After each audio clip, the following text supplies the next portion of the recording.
Bienvenue à bord du vaisseau Hypersensas. Bonjour à toutes et à tous et bienvenue dans votre épisode hebdomadaire du Défaussé. Le Défaussé, c'est une émission qui va vous parler de jeux de société. Pour ce faire, bien sûr, je suis accompagné de l'ensoleillé Alex. Oui. T'es pas au soleil, mais presque. Franchement, il y a eu le soleil depuis au moins 7 heures et ça fait toute la différence. Parce que C'est vrai, 3 jours de pluie et 48 heures de de pluie, paysage, ça m'a- c'est horrible. Alex, nous sommes toujours dans les montagnes, donc, et à Valmeunier, et nous accueillons avec un plaisir non dissimulé Chloé de chez Monolith. Bonjour. Bonjour et merci de m'accueillir. Je suis très contente d'être là et dans les montagnes et avec vous. Oh, c'est gentil. On a eu du mal à caler cette émission, mais ça fait plaisir de la C'est caler vrai. enfin. De quoi tu viens nous parler aujourd'hui ? Je viens vous parler de la première sortie grand public de Monolith Board Games qui s'appelle Tower Up.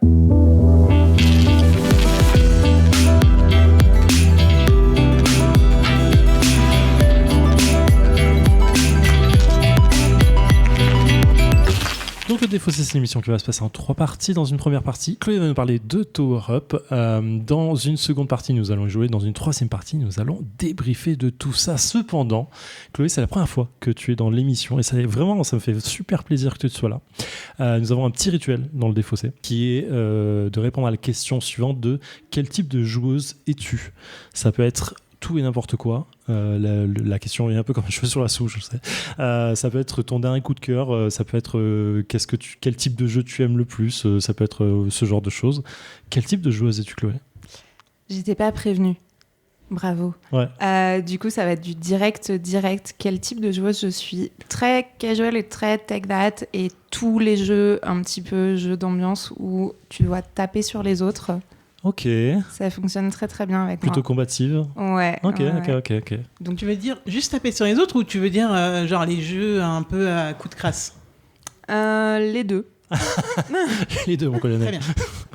Genre Ok. du coop, c'est compliqué de me faire jouer quoi. Ah ouais, carrément. On est vraiment. Il y a un truc là. Il y a un truc qui s'est passé entre vous, je l'ai vu. Bonjour. Je te présente Alex qui adore faire des coups de crasse aussi. C'est bien, on va bien s'entendre, je pense. Ouais. Bon là, ça va être compliqué. Bon, C'est très en C'est- direct, mais il y a moyen de t'ennuyer quand même. Ok. ok. C'est- Donc, Tower Up, est-ce que tu peux nous faire ce qu'on appelle vulgairement la fiche Wikipédia du jeu, c'est-à-dire auteur-illustrateur, nombre de personnes et pas temps de partie ? Oui, alors Tower Up, c'est un jeu de Grégoire Larger, Franck Critin et Sébastien Pochon, bien connu dans le milieu sous le pseudo de L'Artinchon, et qui a été illustré par Nadège Calegari, Laurent Escoffier et Geoffrey Stepourenko. Ok. Ça fait beaucoup de monde parce qu'il y a beaucoup d'éléments différents et dans le jeu et sur la boîte. C'est un jeu familial pour 2 à 4 joueurs à partir de 8 ans pour des parties d'environ 30-40 minutes. 40 pour la première, 30 plutôt après. Ok, d'accord. Alors, spoil, Alex et moi, nous avons déjà joué à ce jeu. Toi, tu y as joué à Partenaire, je crois, sur la version géante. Au flip, ouais. Au Ouais. flip, Sur oui, la c'est ça. version géante, carrément. Et moi, j'avais déjà testé le jeu plusieurs fois, mais ça n'empêche pas qu'on va avoir probablement des questions pour toi. Donc, comment on joue ? Qu'est-ce que donc que Tower Up et comment on y joue-t-on ? Donc Tower Up, ça va être un jeu de construction de ville, dans lequel on va commencer avec un plateau vide sur lequel on va venir placer des immeubles qui vont élever la ville au fur et à mesure du jeu. C'est un jeu de stratégie avec un petit poil de gestion de ressources. Ok. C'est un jeu très simple dans son tour de jeu.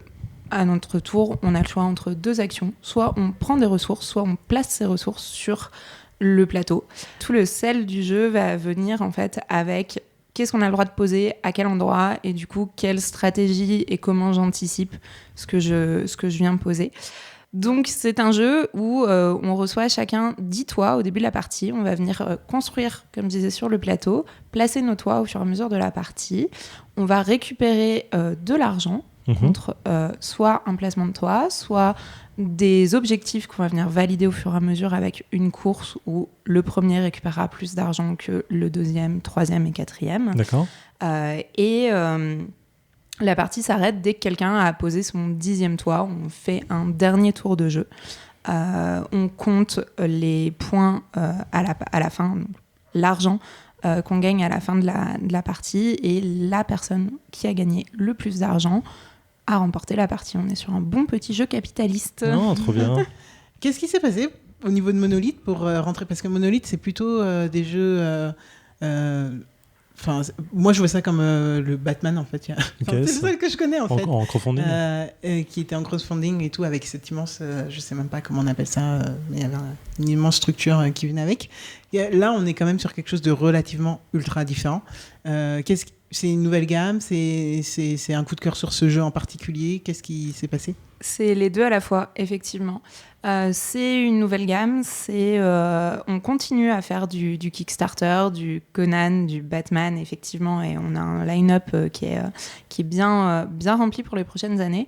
Et en plus de ça, c'est une volonté de mettre sur le marché des jeux qui nous ont plu, qui sont vraiment des coups de cœur et qui, pour nous, sont des jeux qui vont rester.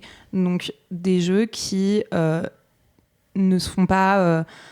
des jeux qui, dans 6 mois, en fait, ne disparaîtront pas des étagères parce qu'ils ont une certaine rejouabilité, une certaine profondeur et qu'ils restent hyper accessibles et bien ciblés pour le public qui est en grande majorité aujourd'hui des familles qui découvrent le jeu, qui ont envie de passer plus de temps ensemble ou des amis, etc.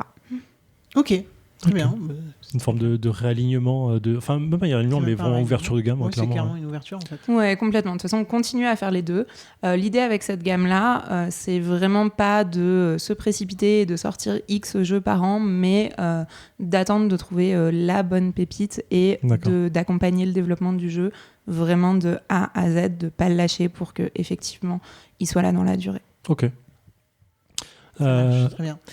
J'ai aussi une question, parce que là, sont créditées des personnes à la mécanique et au design. Est-ce que ça comprend aussi du coup les tuiles, enfin les toits, etc. ou c'est vraiment que les illustrations ? Non, effectivement, les 3 personnes qui sont citées pour l'illustration sur la couverture, ça va vraiment être l'illustration.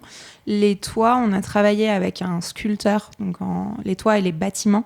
On a travaillé avec un sculpteur dont c'est la spécialité, qui travaille notamment sur d'autres projets monolithes, donc sur des figurines beaucoup plus complexes que celle-ci. Ça, je vais faire du repos. Et pour le coup, il est crédité à l'intérieur, mais pas sur la boîte. Ça marche. Ok, je me posais la question comme ils sont 3 en effet. Ok. J'ai plus de questions. Parfait. Est-ce qu'on se lancerait sur le jeu ? Est-ce qu'on construirait la ville ? Let's go. Allez, c'est parti. C'est parti. Attends, c'est pas le jeu le plus long du monde non plus. Hein. Mais attendez, les points à la fin, c'est aussi beau. En fait, let's go blanc. T'avais vraiment besoin de réfléchir beaucoup pour ça ? C'est quoi ce petit taquet là ? Heureusement qu'on lui a dit de ne pas répéter les règles. J'ai un point, j'ai pas d'excuses. C'était ok. Fais son petit quartier avec ça. C'est ça. Bah, je sais que ça va pas durer. Hein. On veut absolument ça, de type ça. Oh ça, non. Ça, regarde. Et nous sommes de retour dans Défaussé après 21 minutes de Tower Up en compagnie de Chloé de chez Monolith. Ma chère Alex, qu'est-ce que j'ai pensé de Tower Up ? Je me auto-donne la parole. Alors c'était, je crois, ma 4e partie, 4e ou 5e. J'ai un feeling différent que sur mes dernières parties. En fait, sur les premières parties de Tower Up, j'avais du mal à gérer le jeu. Je sais pas pourquoi en fait, mais j'étais toujours à la ramasse sur le jeu. Là, j'ai l'impression d'avoir mieux géré. Je sais pas si c'est le fait qu'on ait joué à 3 joueurs et joueuses, ou si c'est l'ambiance qui était hors de festival, parce que chaque fois que je jouais à ce jeu, c'était en festival. J'aime bien son côté smooth. Il y a un côté un peu roulant en fait. Il y a pas trop de prise de tête. Tu sais à peu près où tu vas. T'as toujours une action qui est assez simple à faire. Effectivement, on peut te prendre très facilement un bâtiment ou une place que tu auras envie de prendre sur la carte. Mais j'aime bien son côté un peu mais presque méditatif en fait, la façon dont on va jouer. Là, c'était vraiment très roulant en fait. C'était assez simple. Hein. Je trouve le plateau assez sympa, enfin très joli dans l'idée, et en fait la construction de plateau avec les bâtiments qui vont monter au fur et à mesure, je trouve ça assez cool. Il y a une espèce de dynamique que j'aime beaucoup autour de ça. Ça me donne de bons souvenirs de jeux un peu à l'ancienne. Je pense à Hotel naturellement, mais ça a absolument rien à voir. Hein. Prenez pas cet exemple pour le jeu. Là, j'ai l'impression d'avoir géré en tout cas le jeu à peu près comme je le voulais. J'ai pas eu de difficultés. J'ai réussi à faire mes objectifs comme je voulais. Je sais qu'à 4, on se marche un peu plus dessus, donc c'est beaucoup plus difficile. Là, j'ai l'impression d'avoir toujours la bonne solution pour moi. Et en fait, ça va vite 20 minutes, on cartonne quoi. On va très bien. Après, on connaît le jeu tous les trois, donc c'était plutôt cool. Et voilà. En vrai, c'est un jeu sur lequel à chaque fois qu'on me propose, je suis assez ok pour rejouer. C'est pas mon jeu coup de cœur, mais ça me va de rejouer. C'est assez simple, c'est rapide, c'est smooth, c'est super agréable. Donc ça me convient assez bien. Ma chère Alex, qu'est-ce que tu as pensé de ta seconde partie, je crois, de Tower Up? Ouais, je voulais que tu passes avant pour voir un peu ce que tu allais dire, parce que je savais pas du tout quoi dire, mais en fait, en effet, en t'écoutant, j'ai un peu plus organisé mes pensées. Ouais. Alors, c'est un jeu qui, moi, m'a dit direct. En fait, la cover, elle m'a vendu du rêve direct. J'adore cette cover. Je sais que c'est pas le cas de tout le monde, puisqu'on m'a déjà dit que certaines personnes m'ont dit ça n'a rien à voir avec le jeu. Je pense qu'au contraire, ça a beaucoup à voir, mais chacun son interprétation. Mais moi, en tout cas, c'est direct quelque chose qui a attiré mon regard et qui m'a. Moi, la cover, elle m'a ultra séduit. Après, la première fois que j'ai vu le jeu, c'était en version géante, ce qui rajoute aussi une certaine dimension, je pense, à l'attrait que je pouvais avoir pour ce jeu. Quand on joue, je reconnais les mêmes qualités que ce que tu viens de dire. C'est ultra rapide. Et puis, en fait, tu dis, on connaît le jeu, mais en fait, même notre première partie, on était 4 avec le grenier ludique. Ouais. Ça allait aussi rapidement, parce qu'en final, tu n'as pas 10 millions de choix. C'est soit tu prends les ressources, soit tu poses. Et quand tu poses, tu vas essayer de faire avancer ta piste de... Comment on va appeler ça ? De grue. Ouais. Ta piste de grue afin de pouvoir comboter et pouvoir faire des actions en plus. Donc en fait, tu sais quelle est la couleur de la grue que tu essayes de faire avancer. Donc tu essayes de repérer assez rapidement quels sont les bâtiments qui vont te permettre de faire ça. Plus tu essayes de maximiser dès le départ aussi les objectifs, puisque ça va aller très vite et que tout le monde va en fait, une fois qu'ils sont pris et c'est finito pipo. Et en fait, en soi, je pense que la réflexion, elle n'est pas si longue à avoir. Oui, je suis d'accord. Après, bon, j'ai largement perdu, donc je suis peut-être pas le reflet de ce qu'il faut se faire dans le jeu, mais en tout cas, ça me semble pas être un jeu qui te demande qui va t'amener dans une paralysie de réflexion. Comme tu viens de dire, en fait, si on me le propose, je pense que j'irai jouer et je vous comprends complètement. Enfin, je sais pas en fait si c'est la cible, mais comme il est 8+, j'imagine que ça l'est. Je vois une dimension ultra familiale à ce jeu, ne serait-ce que dans en fait, la construction. Je pense qu'en le mettant en 8+, il y a une grosse dimension familiale. Et ok, je pense qu'à 8 ans, ça dépend des enfants, bien entendu, mais on n'aura pas forcément directement une vision d'ensemble sur où aller se poser, etc., pour maximiser. Mais en fait, il y a quand même ce truc c'est ultra satisfaisant et que je retrouve dans plein de jeux de mon enfance, de construction. Tu construis ta ville, tu vas aller récupérer du territoire, etc. Ça peut être aussi un peu frustrant de se faire reprendre les territoires, mais je pense qu'en familial, c'est assez top. De mon côté, en effet, si on me propose une partie, je vais y retourner, je pense, parce que en fait, j'ai aucun mauvais feels en y jouant. Mais je ne sais pas à quel point je l'aurai chez moi. Je pense que ce n'est pas un jeu que je penserais à moi-même sortir de moi-même chez moi ou même en asso. Même pour sa rapidité, en fait. Je pense que j'y penserai pas. Mais on me propose, j'irai avec plaisir dessus. Cette partie, en effet, pour revenir sur... là, j'ai parlé du jeu globalement. Là, la partie... comme je l'ai dit, je finis largement derrière. Bon, il n'y a rien d'autre à dire. Je finis largement derrière. Chloé gagne, de toute façon. Non, mais t'étais pas loin, en fait, en soi. 2 points, je pensais pas rien. Voilà. Donc, j'ai clairement pas maximisé et il faut savoir dans les placements, dès le départ, peut-être se lancer dans les objectifs, etc. Donc, voilà, le rattrapage était un peu tardif de mon côté. Mais grosso modo, c'est mon opinion sur Tower Up. Ouais, je te rejoins vachement sur la couve que je trouve vraiment incroyable, quoi. Enfin, juste parce qu'il y a le côté très architecte et visuellement elle tue parce qu'elle est très belle, mais même la composition est vraiment très belle.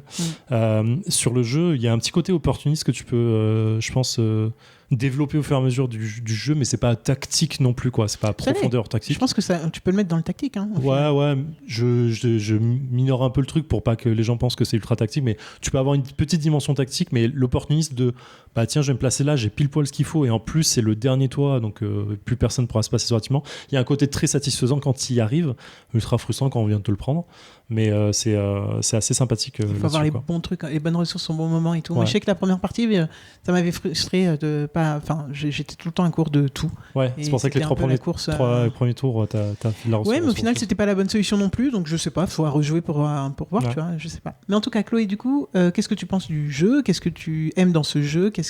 Parle-nous de ce jeu. Du coup, je pense que je vais vous rejoindre un petit peu, mais effectivement, voilà, le côté hyper satisfaisant du plateau qui se construit au fur et à mesure et de la 3D vraiment où, comme Alex, tu l'as dit, même si jamais effectivement t'as perdu, t'as quand même cette satisfaction de voir ce que t'as fait, de vraiment voir là où toi tu as contribué, puisque t'as tes toits qui restent visibles même quand ils sont recouverts, et tu te dis vraiment, mais en fait, moi j'ai été dans ce quartier-là, voir ce quartier-là, c'est quasiment le mien en fait, et ça c'est effectivement très chouette. C'est un gros plus, tu l'as dit, quand on vise un public familial. Et en même temps, pas que. Je pense qu'il y a un côté où on est tous des grands enfants qui aiment bien les Lego. Donc, quand on empile des choses, forcément, on est content. Et donc ça, je pense que vraiment là-dessus, c'est un des points forts du jeu, le côté visuel, non seulement sur la couve, qui effectivement est un poil différent de ce que tu peux voir en magasin en ce moment. Ouais. Et c'était une direction voulue, et c'est très chouette qu'on arrive au résultat souhaité, et en plus que vous le remarquiez, donc ça c'est très cool, merci pour ça, mais ouais, aussi vraiment visuellement, et moi ce que j'aime, c'est que vraiment je trouve que c'est un jeu multifonction, dans le sens où tu peux le sortir avec ta famille. Effectivement, les enfants à 8 ans, ils vont pas optimiser, mais ils vont être contents d'aller faire leur petit bâtiment, d'aller avancer les véhicules, ils vont avoir des points, et tu peux le jouer avec des gens qui sont beaucoup plus joueurs et qui, eux, vont vouloir vraiment analyser le meilleur coup à chaque tour, vont vouloir vraiment faire au mieux et jouer sur effectivement on rejoue avec les véhicules quand on avance sur une colonne d'étoiles, etc. Et du coup, je pense que c'est un jeu qui se prête à pas mal de situations, aussi parce qu'il est très rapide à jouer. Voilà, là, on connaissait le jeu, on a mis 20 minutes. Donc non, moi, je trouve que c'est un bon jeu à sortir dans beaucoup de situations. Et ça, c'est plutôt chouette. Comme je disais au début, nous, ce qu'on veut, c'est aussi avoir des jeux qui soient pas oubliés dans les placards au bout de 2 mois, et le fait qu'ils soient... pour un très large public, je pense que ça y contribue. Donc, bien sûr. Voilà. Je suis curieux de voir la version A2 sur un demi-plateau sur lequel tu peux peut-être te bastonner un tout petit peu plus et avoir plus de l'occasion d'aller bloquer l'autre, parce que tu as peut-être plus de vision sur ce qu'il est en train de faire et récolter en train de ressources et dire bah tiens, je te bloque là, tiens, je te bloque là. Ça va être assez sympa comme sensation. Comme sensation de jeu, ouais, je pense. De plus 1v1 quoi. Ouais, le côté 1v1, il y a un côté. Ça me rappelle, alors rien à voir non plus, mais ça me rappelle Santorini sur le côté construire truc. Tu te rappelles? Oh my god, je dis premières émissions du défaussé. Ouais, désolé, ça remonte à 6 ans, désolé. Voilà. D'autres questions, doutes, interrogations? On a fait le tour. Je pense qu'on peut repartir sur une petite fiche wiki. Tower Up, c'est un jeu de 2 à 4 joueurs à partir de 8 ans pour des parties d'environ 30 ou 40 minutes. C'est un jeu de Grégoire Larger, Franck Critin et Sébastien Pochon, illustré par Nadège Calegari, Laurent Escoffier et Geoffrey Steporenko. Merci beaucoup, Chloé, d'être venue dans l'émission. Tu reviens absolument quand tu veux. On dit ça à tout le monde, mais on le pense sincèrement. Ne pensez pas que c'est juste une phrase de politesse. Si tu veux revenir un jour pour présenter un de tes jeux favoris d'enfoiré, parce que c'est un peu comme ça que tu l'as présenté, n'hésite surtout pas. Ma chère Alex, oui. On se retrouve la semaine prochaine. Dès la semaine prochaine, Zéphiriel. Et voilà. Et prenez soin de vous. Ciao. Merci. Fin de transmission.